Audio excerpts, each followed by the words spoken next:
Dear students, इससे पहले वाली वीडियो में हमने दा के बारे में समझे थे कि दा कहाँ कहाँ इस्तेमाल किया जाता है। अभी उसमें कुछ पॉइंट्स ऐसे बचे थे जो रह गए थे। मैं चाहूँगा कि कुछ आगे समझाने से पहले उनको भी हम एक्सप्लेन कर लें। जैसे एक चीज़ छूट गई थी, उसमें पॉइंट नंबर ध्यान नहीं है कौन सा पॉइंट था। उसके बाद ही जैसे न्यूज़पेपर कोई है या मैगजीन है, इनके सभी के नेम जो होते हैं उनसे पहले भी हम दा का इस्तेमाल करते हैं। फॉर एग्जाम्पल, एक पेपर होता है अमर उजाला, लेकिन इसको हम अमर उजाला डायरेक्ट नहीं लिखेंगे, इससे पहले हमें दा लगाना है, तभी ये लिखा जाएगा दा अमर उजाला, दा दैनिक जागरण, दा हिंदुस्तान टाइम्स। माउंटेन रेंजेस होती हैं,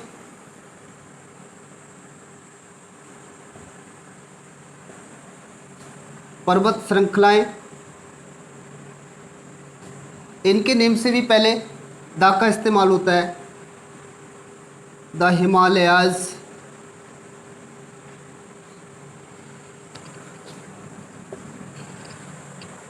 पॉलिटिकल पार्टीज,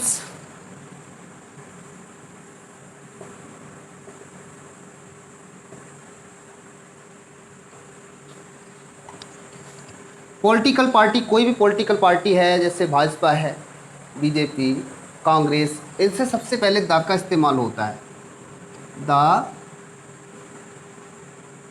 कांग्रेस,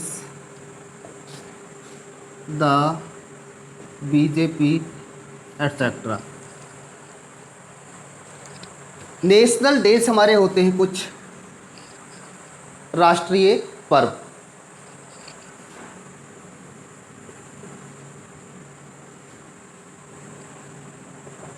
जैसे कि गणतंत्र दिवस होता है, स्वतंत्रता दिवस होता है। इंग्लिश में इनको गणतंत्र दिवस को कहा जाता है रिपब्लिक डे, तो हम रिपब्लिक डे को द रिपब्लिक डे लिखते हैं।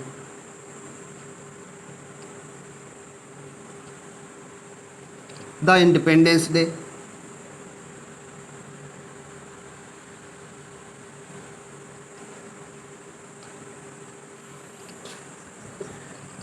और कौन सा बचता है हमारा, म्यूजिकल इंस्ट्रूमेंट। शायद मैंने इसको बता दिया है, लेकिन फिर भी हम नोट कर लें, गलती से रह गया हो।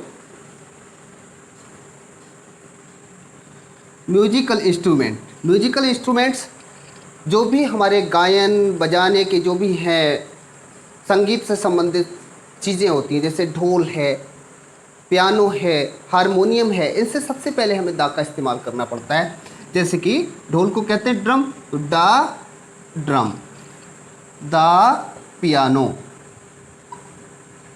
Etcetera.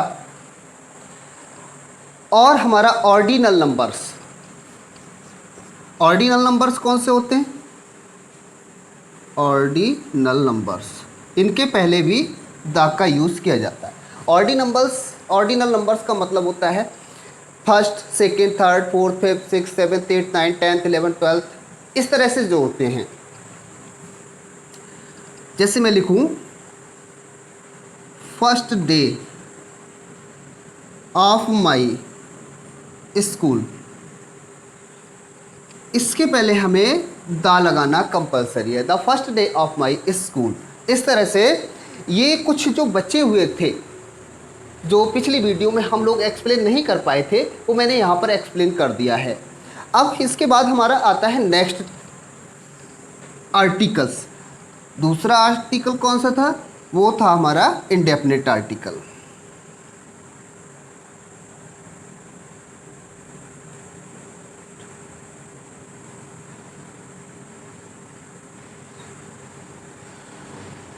Indefinite article, indefinite articles मैंने बताए थे आपको, एक एन होता है और एक ए होता है। ये दो आर्टिकल्स इंडेफिनिट आर्टिकल्स के अंतर्गत आते हैं। दोनों की कुछ कंडीशंस हैं कि इनको कहाँ कहाँ लगाया जाता है, पहले वो समझ लें।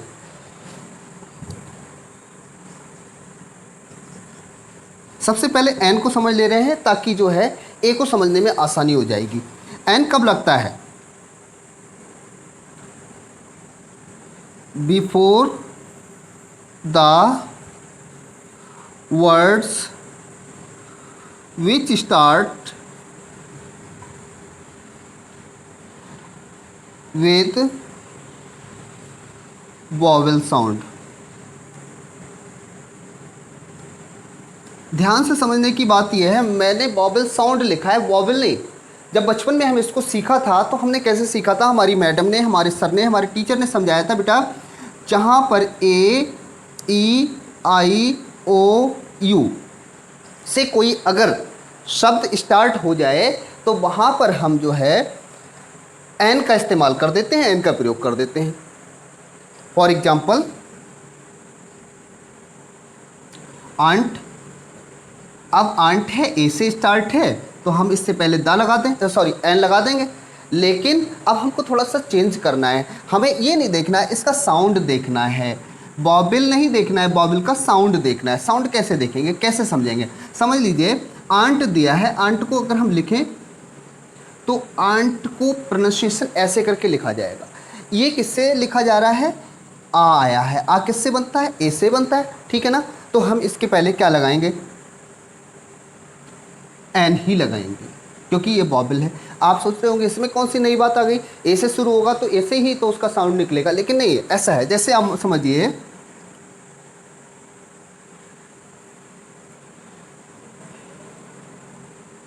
वन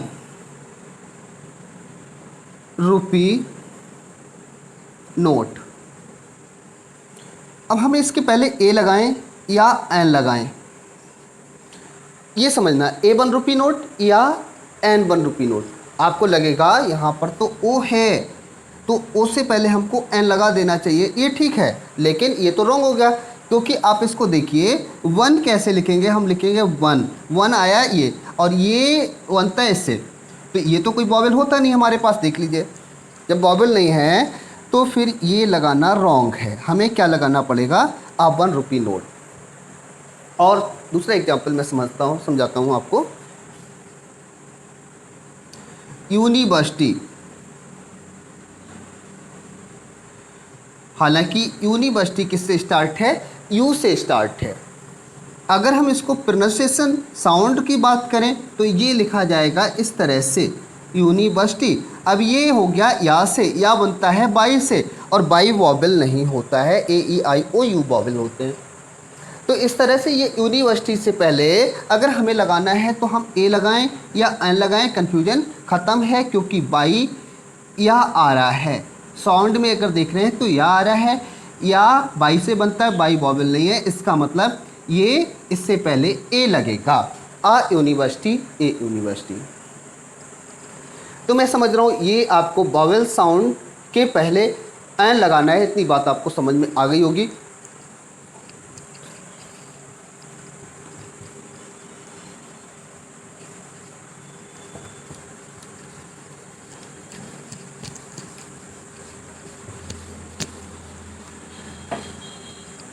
अब बचता है हमारा N, sorry A.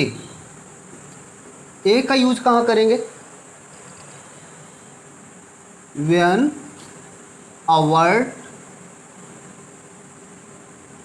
Starts with the sound of consonant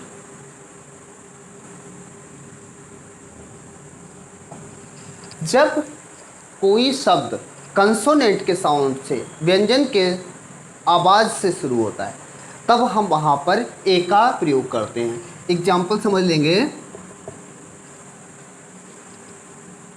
bat, carrot. Bat क्या लगाएंगे, ए, ए। क्यों, हमने ये नहीं देख के लगाया है कि बी है, सी है, ये वॉवेल नहीं, हमने इनका साउंड भी समझा है। साउंड क्या है, बैट लिखेंगे तो ये किससे होगा, कैरट लिखेंगे तो ये का से होगा, का किससे बनता है, के से बनता है।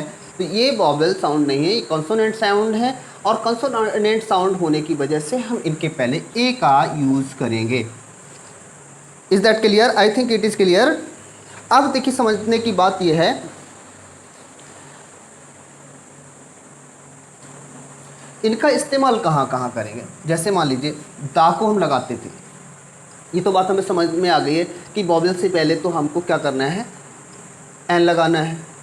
कंसोनेंट से अगर उसके साउंड से शुरू होता है तो हम ए लगाएंगे, लेकिन ये तो दा के साथ भी ऐसी कंडीशन आती है। तो मैं आपको थोड़ा सा बता देता हूँ। When any noun comes first time then a और an is used. Example, I met an old man yesterday.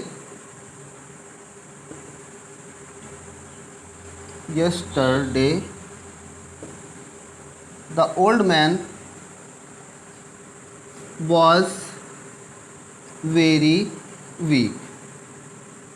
समझिए इसको। यहाँ पर हमने ओल्ड मैन से पहले एन लगाया है, दोबारा से ये ओल्ड मैन जब आया है तो हमने इसके पहले दा लगाया है।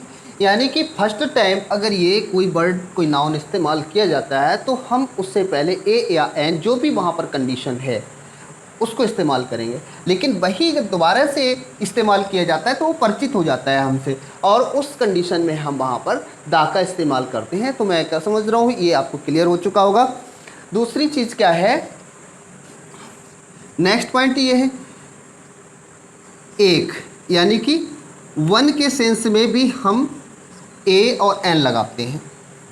जैसे आई हैव आ पेन, यहाँ पर आ का मतलब क्या है, वन। मेरे पास एक पेन है। यू हैव एन ऑरेंज, यहाँ पर भी एन का मतलब वन है। आपके पास एक ऑरेंज है, एक संतरा है। तो ये रहा कि कहाँ पर हमको ए लगाना है, कहाँ एन लगाना है, कहाँ दा लगाना है, ये आर्टिकल की बात हो गई। लेकिन अब कुछ चीज़ें ऐसी होती हैं जहाँ पर आर्टिकल को हम इस्तेमाल नहीं करते हैं। वीडियो को आप पॉज करके समझ सकते हो, बैक करके आप फिर से समझ सकते हो अगर लग रहा है कि एक बार में समझ में नहीं आ रहा है। और फिर भी कोई दिक्कत है तो कमेंट सेक्शन में जाके कमेंट लिखें, हम वहाँ पर आपको रिप्लाई जहाँ तक संभव होगी देने की कोशिश करेंगे। अब बात आती है इसमें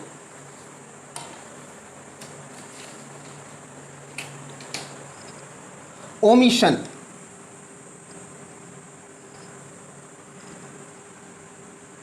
ओमिशन ऑफ आर्टिकल्स। ओमिशन का मतलब है लुप्त। लुप्त का मतलब जहाँ इसका प्रयोग ना हो। किसका, ए का, एन का या दा का, तीनों का। तीनों का प्रयोग कहाँ कहाँ नहीं होता है। कुछ ऐसी चीज़ें होती हैं जहाँ पर कभी भी हम नहीं लगाते। Number 1, before proper noun. Proper noun के पहले कभी भूल के भी हमको दा नहीं लगाना है। एग्जाम्पल हो जाता है यहाँ राम। अगर हम इसको दा राम करेंगे ना तो ये रॉन्ग है। सीता, अगर हम इसको दा सीता करेंगे तो भी रॉन्ग है। आ सीता करेंगे तो भी रॉन्ग है। एन सीता करेंगे तो भी रॉन्ग है।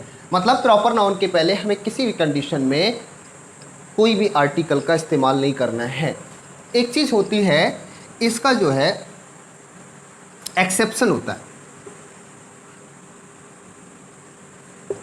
अब बात आपने देखा होगा कहीं कहीं क्या होता है ना, इस तरह से लिखा होता है Tulsidas was the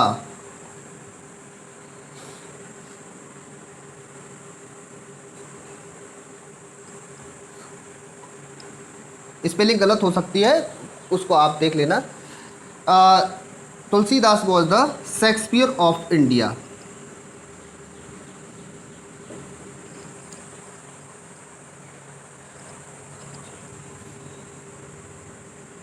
Shakespeare of India, Tulsidas was the Shakespeare of India. अब शेक्सपियर तो भाई प्रॉपर नाउन है, लेकिन इससे पहले दा लगा होता है। क्यों लगा होता है? इसकी वजह यह है कि इसको कॉमन नाउन के तरह इस्तेमाल किया गया है, ना कि प्रॉपर नाउन। अगर दा लगा है तो उसको कॉमन नाउन की तरह, मतलब तुलसीदास भारत के शेक्सपियर थे। शेक्सपियर थे का मतलब शेक्सपियर की तरह थे, तो यहाँ पर शेक्सपियर की तरह का इसका मतलब आया है, पियर की तरह। अगर इस सेंस में दिया है तो उससे पहले नाउन लगा होता है, सॉरी द लगा होता है। दूसरा पॉइंट हमारा है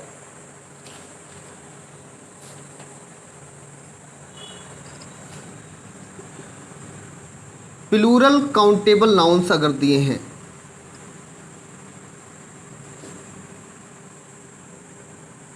तो इनके पहले कभी भी दा नहीं लगता। जैसे द चिल्ड्रन आर इनोसेंट, बच्चे निर्दोष होते हैं। तो हम क्या करेंगे, ये रॉन्ग है, हमको करना है चिल्ड्रन आर इनोसेंट। जब ये सभी के लिए बता रहे हो, पर्टिकुलर कुछ बच्चों की बात ना हो रही हो, इससे पूरा डिफाइन हो रहा हो कि जो भी बच्चे होते हैं, दुनिया के जितने भी बच्चे हैं वो सब इनोसेंट होते हैं।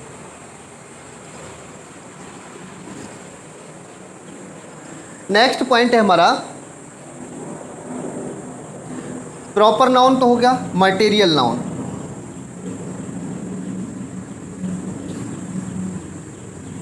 इनके पहले भी हम दा नहीं लगाते। For example the gold, the silver, ये रॉन्ग है। द गोल्ड द सिल्वर नहीं होता, केवल गोल्ड और सिल्वर ये रहता है। नेक्स्ट पॉइंट है हमारा एब्स्ट्रैक्ट नाउन कहीं पर भी है तो before abstract noun. Abstract noun से पहले भी हम दा का इस्तेमाल नहीं करते। एब्स्ट्रैक्ट नाउन का मतलब है भाववाचक वो नाउन जिनको हम देख नहीं सकते, छू नहीं सकते, केवल महसूस करते हैं। जैसे कि हम कहते हैं ऑनेस्टी, ऑनेस्टी से पहले अगर हम दा लगाते हैं तो दैट इज़ रॉन्ग, नहीं लगाना चाहिए।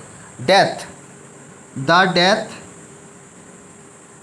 या आ डेथ, कुछ भी नहीं, ये आर्टिकल इनसे पहले लगने ही नहीं है, क्योंकि ये एब्स्ट्रैक्ट नाउन है। इसकी कंडीशन है एब्स्ट्रैक्ट नाउन हो, प्रॉपर नाउन हो, मटेरियल नाउन हो, इनसे पहले हम दा का इस्तेमाल किसी भी सूरत में नहीं करते हैं। नेक्स्ट है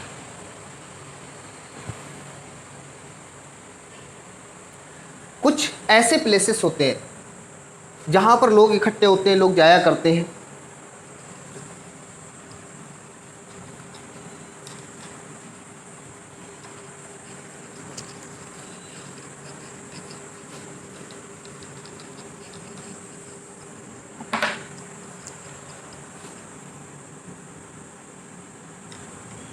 before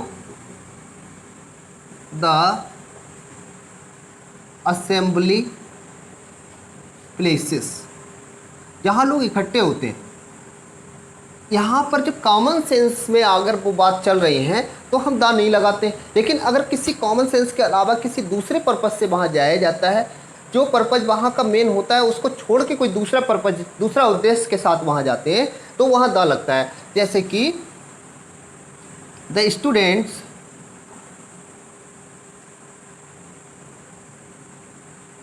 go to school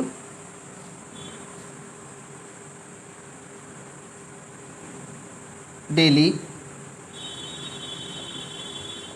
students रोज स्कूल जाते हैं।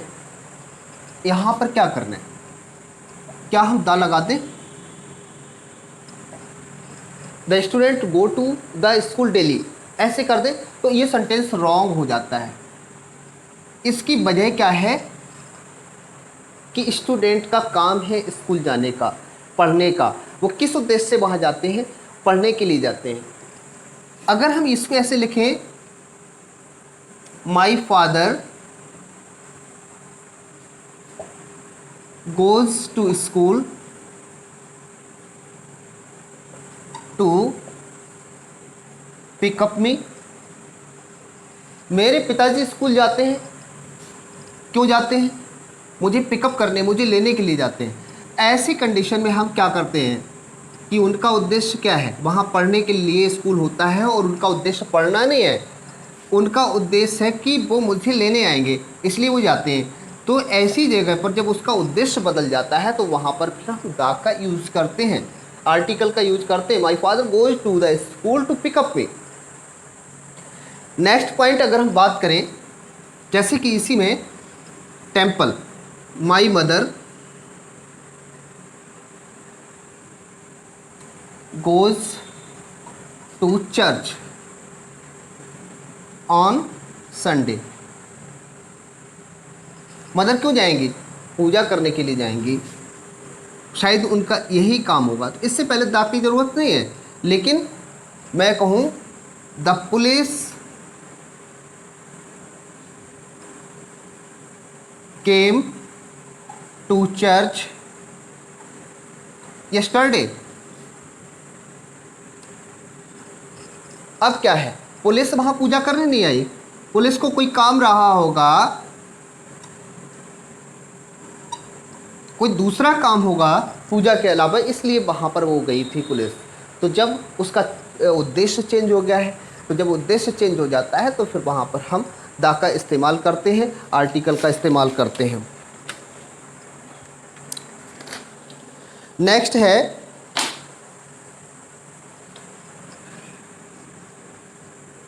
Before the name of games. Games के जो नाम होते हैं उनसे पहले हम द का इस्तेमाल नहीं करते। एग्जाम्पल देखिए, क्रिकेट, यहाँ कोई आर्टिकल नहीं लगेगा, द क्रिकेट नहीं। हॉकी, द हॉकी नहीं, केवल बिना इन्फिनेटिव के, सॉरी बिना आर्टिकल्स के इनको इस्तेमाल किया जाएगा। और है हमारा फेस्टिवल्स। किसी फेस्टिवल का नाम है होली, दिवाली, इनके पहले कोई भी आर्टिकल का इस्तेमाल नहीं करना है। नेक्स्ट है हॉलीडेज। तो हॉलीडेज या फेस्टिवल एक ही चीज़ समझ लीजिए, फेस्टिवल होगा तो हॉलीडे होगी, हॉलीडे होगा तो फेस्टिवल होगा। तो आप ये समझिए ऐसी जगहों पर हम उनका नहीं लगाते हैं, कोई भी आर्टिकल का इस्तेमाल नहीं करते हैं। बिफोर द डिजीज़, डिजीज़ कोई बीमारियां होती हैं, उनसे पहले भी हम इस्तेमाल नहीं करते हैं। अब एक चीज़ होती है कि before the disease, before the name of disease.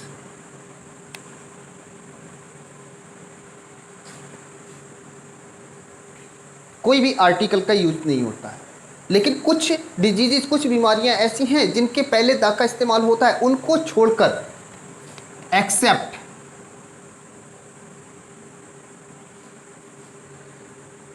Measles, इसको खसरा कहते हैं हिंदी में, मम्प्स, ये भी एक तरह की बीमारी होती है। तो इनके पहले द का इस्तेमाल हो जाता है, लेकिन फीवर है, कफ है, ये दुनिया भर की जो चीज़ें हैं और बीमारियां हैं, उनसे पहले किसी भी आर्टिकल का इस्तेमाल नहीं होता है।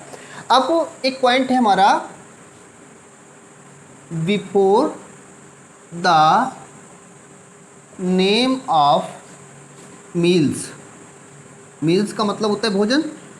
तो हम दिन में कई बार सुबह को अलग बोलते हैं, ब्रेकफास्ट बोलते हैं, दोपहर को उसको लंच बोलते हैं, शाम को डिनर बोलते हैं, उसके बाद जो है सफ़र बोलते हैं। तो इस तरह के ये जो मील्स होते हैं, इनके पहले किसी भी आर्टिकल का इस्तेमाल नहीं होता।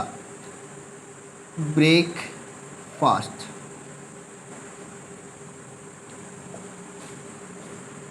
अगर हम दा लगा रहे हैं तो दैट इज़ रॉन्ग, ए लगा रहे हैं तो this is wrong. Breakfast, lunch, dinner,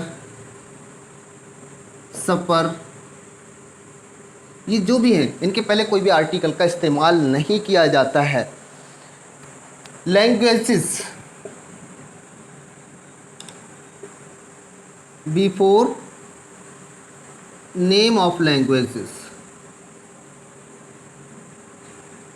इनके पहले दा का इस्तेमाल नहीं किया जाता। फॉर एग्जांपल समझिए हिंदी, हम इनको दा हिंदी नहीं लिखते।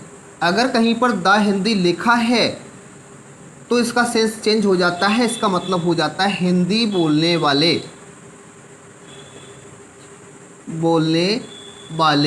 लोग।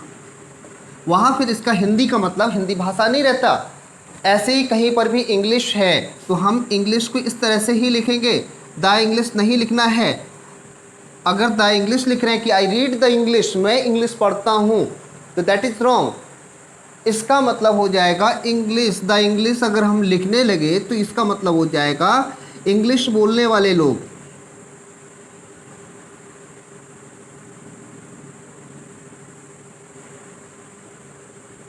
लो, तो दोनों में आपको अंतर समझ में आ गया होगा। कहीं पर भी हम अगर लिखते हैं फादर, मदर, अंकल, आंट, तो ये जो वर्ड्स हैं इनके पहले भी हम दा का इस्तेमाल या कोई आर्टिकल का इस्तेमाल नहीं करते, क्योंकि इनको प्रॉपर नाउन की तरह ही इस्तेमाल किया जाता है। फॉर एग्जांपल समझिए, द फादर स्कोल्डेड मी, पिताजी ने मुझे डांटा। तो यहाँ इसकी ज़रूरत नहीं है, हमें केवल लिखना है फादर स्कोल्डेड मी। नेक्स्ट है, कुछ फ्रेजेस होते हैं जिनके पहले भी दा का इस्तेमाल नहीं किया जाता है, ना ही किसी आर्टिकल का। फ्रेजेस फॉर एग्जांपल समझते हैं, बाई कार। अगर हम इसको लिख रहे हैं ऐसे करके बाई द कार, तो दैट इज रॉन्ग। हमें कैसे राइट करना है, by car, by bus, by air, by sea. इस तरह से हमको ये करना है बिना आर्टिकल के। ऑन द फुट नहीं, ऑन फुट। और है ऑन स्ट्राइक, ऑन ड्यूटी। तो ये हमारे कुछ रूल्स हैं जिनको मैंने एक्सप्लेन करने की अपनी पूरी कोशिश की। कहीं पर भी अगर आपको लग रहा है कि समझ में नहीं आया है, कुछ कमियां रही हैं, तो कमेंट सेक्शन में आप राइट कर सकते हो।